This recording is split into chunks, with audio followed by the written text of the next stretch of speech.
The presidential election is just 34 days away, and if you thought the stakes couldn't get any higher, well, good news. Now they can. Well, you could soon see folks betting on the outcome of this year's congressional elections. That's because a federal appeals court declined to block a lower court's decision allowing it. It is a blow for a government agency that argued doing so could undermine election integrity. Hey there, place your bets, place your bets. Democracy may fall, but your bank account doesn't have to. Okay, yeah, okay. Thank you.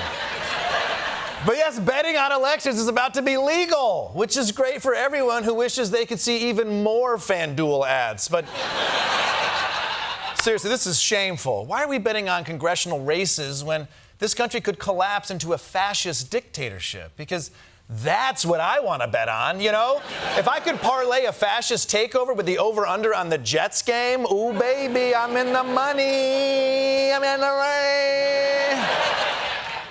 This is the last thing American democracy needed. Hey, honey, how'd the voting go? Ugh, I stood in line for hours. Then when I finally got to the booth, Tony the shark fin Gambino threatened to shank me if my vote doesn't help him cover the spread. Let's move on to a pretty big story that happened this week. You might not know this, but when you order a foam roller or a stapler on Amazon, it's not just magically made on your doorstep by elves. No, it's made in China by children, and then it's put on a ship and it's sent to America, where dock workers take it off the ship. But right now, those dock workers aren't taking anything off any ship.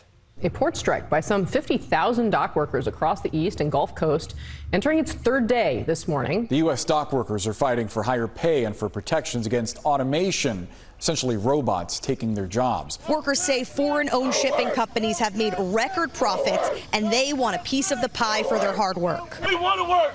We're just saying we need fair wages. How the hell can I go work at McDonald's and make what I'm making now? Makes no sense. Okay, good message. Good message. Not a very easy chant. We want to work.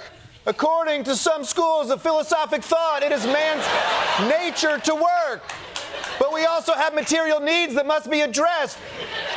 It's the tension between these two conflicting dynamics that has resulted in our collective labor action. I couldn't even get through. Thank you.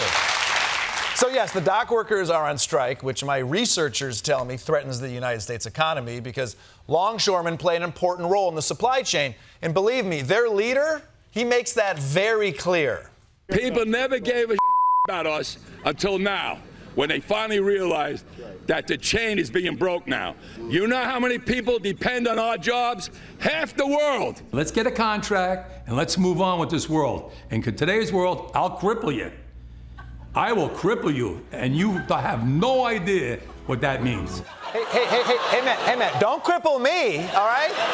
I'm not a shipping conglomerate. Leave me out of it. I'm just a guy who addresses his mild anxiety with the dopamine hit of spending $70 on Amazon every day. Now, you could argue that the phrase, I'll cripple you, is a little aggro coming from a union boss, but I'll tell you what's never worked is when workers say, hi, excuse me, for-profit multinational company, I was just kind of wondering if you had some extra money you didn't want, maybe we could have it? So that's why he went with, I'll cripple you. Now you might be thinking, hey, being crippled sounds like a bad thing. Just pay these guys more so that doesn't happen. But some people think they get paid enough already, so this probably isn't helping.